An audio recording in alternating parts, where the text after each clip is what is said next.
Alright, listen girls, so I'm back. Listen, I'm clearing these videos off my to-go list in chronological order, and I'm just going to get into these last two episodes of Love and Hip Hop that I missed. Baby, when I tell you Mona Scott Young, them, Stephanie Gale, them, y'all got it going on over there with that Love and Hip Hop. Now, I'll say this. Love and Hip Hop Season 1 was real authentic. Somewhere in between Season 2 and last season, it got real fugazi. This season, they got me so confused as to what's real and what's not. I don't know what the hell going on. This Rasheeda shit mixed with this Portia and this Candy shit is the reason my ass took 2 weeks off from reality TV. It's just too much. And I'm starting to believe that all of this shit that's going on is a scheme that Todd set up to come to Rasheeda with the bullshit. Like everything is Todd's fault. Let's just get right onto these last 2 episodes. Hold on, get my notes at. This Jasmine chick and this Rod man.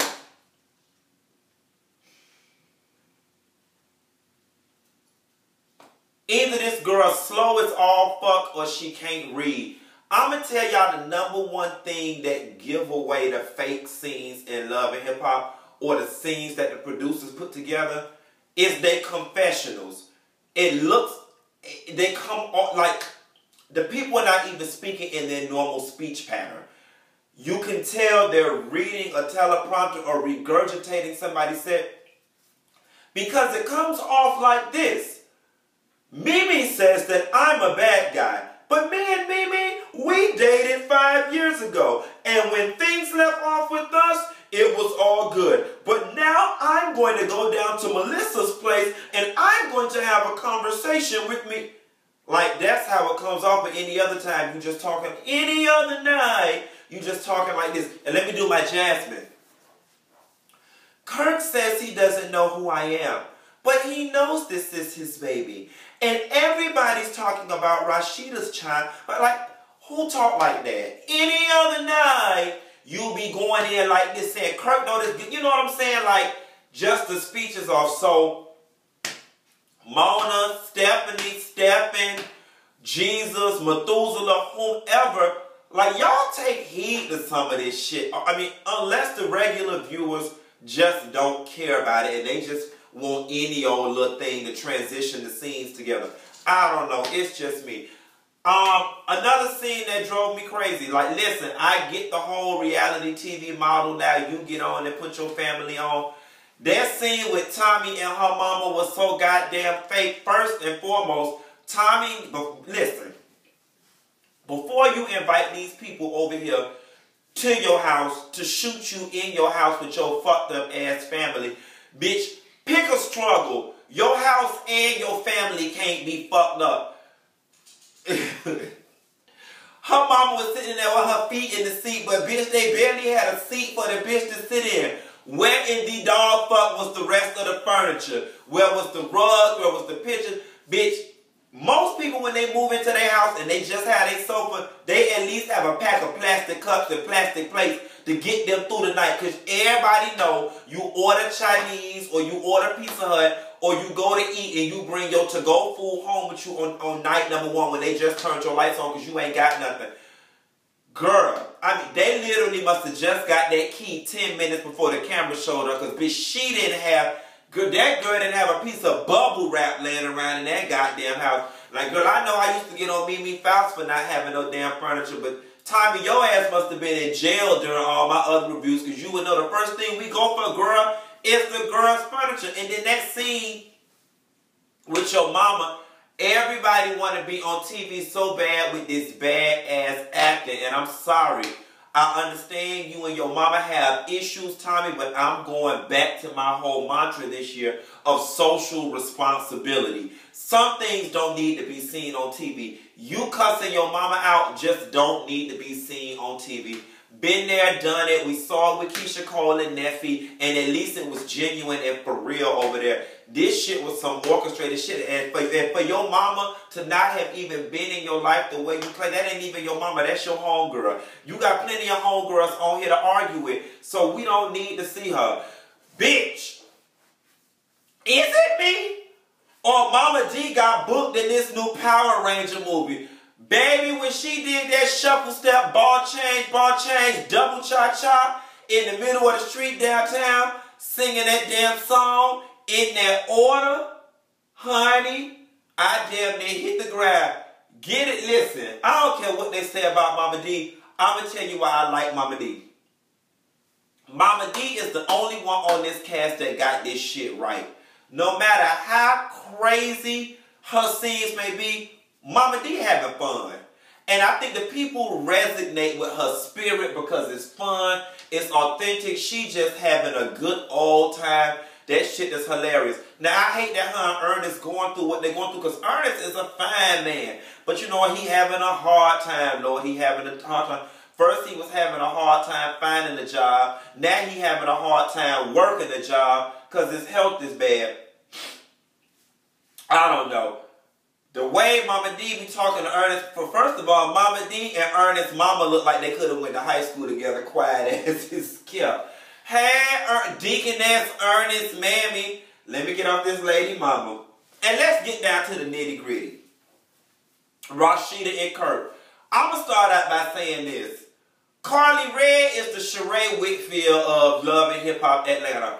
Why the fuck does Karlie Redd always find herself intertwined in the intimate details of somebody's business under the guise of that's my homegirl? Now, you know what I'm saying? Like Karlie, when she went to Candler Park and met with this girl and got all the tea, it was team way too much. Luckily, though, Rasheeda appears to have appreciated it, needed it. And I guess Karlie was making sure if I'm going to come to this lady with some bullshit, I'm going to make sure I come to her with some facts and not just some he say, she say. So I get it. But just coming off of Karlie's track record, Karlie, you always, like, you don't be on the fringes. Like, me them on the fringes. You deep down in the damn details. Because a bitch like me would have just got the girl number and email address and handed it to Rasheeda and said, maybe you need to call her. That's what I would have did. I would have took time out of my busy schedule to be all up in the mix. But since you is, and since you did, let's talk about it. Y'all, in the past, I've been accused of calling, not accused, in the past, I have called Rasheeda and Kirk's storyline fake. So much so to the point where it actually caused friction between Rasheeda and I for several years. You know, down to the point where one time she looked me in the face at Candy Housewife at the Candy Factory and was like, you know, you cool, but I really don't fuck with you. And then Kirk and I had to go have a whole side conversation. Because you know when the woman mad, you can't deal with the woman, you got to deal with her husband. So I had to go deal with Kirk about the situation or whatever. Because I honestly did believe in season 1, all that stuff they was doing with their marriage, season 1 and 2. I believed it was fake. I still fucking believe it's fake. However, going into this, I must say I don't believe it's fake. Rasheeda is a rapper, and she's a damn good businesswoman with her clothing store, but the bitch ain't no actress. And it ain't easy to force tears or some of them emotions that y'all seeing on the camera, and I am really shocked. And let me back up. A lot of part of the reason why I said their storyline was fake back in the day was actually rooted in something very positive.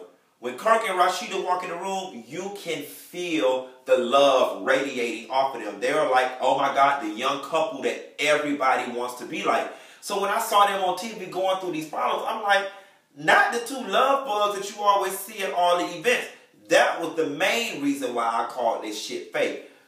It hurts my heart to see Rasheeda on this TV crying like this, and it hurts me to possibly imagine Kirk was that damn irresponsible to get involved with something like this.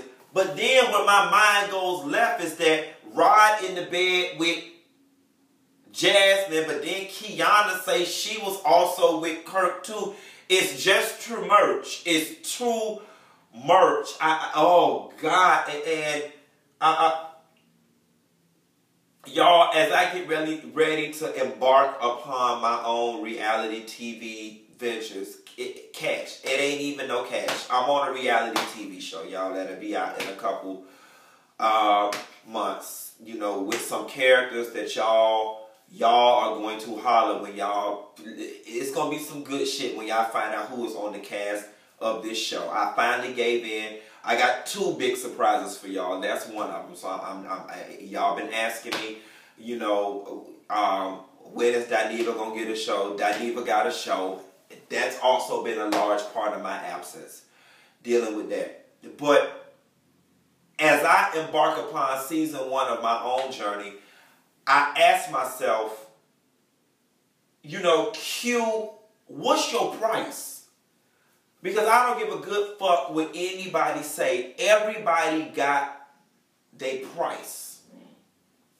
Candy said something to me many years ago when I asked her about Housewives and would she ever, you know, leave or consider leaving. And she was like, no. She said, where else the fuck I'm going to go get paid this much money to sit down and have dinner with a bunch of bitches? You know what I'm saying? And it's like, you do have a point. Now, I know for what I'm being paid for season 1, I wouldn't be going through the shit that Rasheeda them going through right now. But I imagine after how long they've been on the show, I mean, the price might just be worth it to endure the level of embarrassment and scrutiny. I'm just trying to figure out what my price is. I definitely think it's somewhere around that 800,000 per season range. It's somewhere up in there. That's when I start just forgetting all my good morals and where I came from, and hey, it must be the money. But y'all, this Rasheeda, what is these damn dogs doing? This Rasheeda and Kirk stuff got me just all lost in the sauce. And Tammy and Waka, I'm going to tell you one thing, Tammy, that I do respect. I do love the fact that at least you're trying to play hardball with them. I'm going to just need you to play it for a very long time. Because I think these niggas, especially these rapper and entertainment niggas, are conditioned to knowing she gonna play hardball, but she really ain't gonna leave. And y'all can thank Tiny for that. Tiny done fucked it up for all the wives of entertainers and athletes, because she keep flip-flopping and going back, and all y'all kind of hang and roll. You know, I like Tammy and Waka. Their stories seem to be real, and I'm gonna tell you something else I like too. Tammy, you a real bitch, because in that scene where Karlie read, or Mimi, or whoever was talking about Rasheeda business in the club, y'all could have all sat there and indulged. And Tammy put an end to that shit. She's like, I don't think this is the place to be having this conversation right now. Hats off to you, Tammy, for having some integrity, some decency about yourself and being a real woman. Everything is not fodder for gossip down to the bar. I'm trying to think what else going on. Girl, Melissa, I thought you was above the mess, honey. But when you got into them Rob little friends and was getting that girl together, that shit was hilarious as hell. But I'm just side-eyeing you because I'm like, damn, now they don't got Melissa involved in the drama. But hey, if you gonna do it, girl, do it right. Anyway, that's a girl. I gotta get in here. The season mid-season premiere, Empire about to come on. Underground about to come on. I know I gotta play catch up with y'all on a whole bunch of things. I really gotta get y'all these being Mary Jane teas. And some more of what's going on around Atlanta. And I'll call you later, girl. Bye.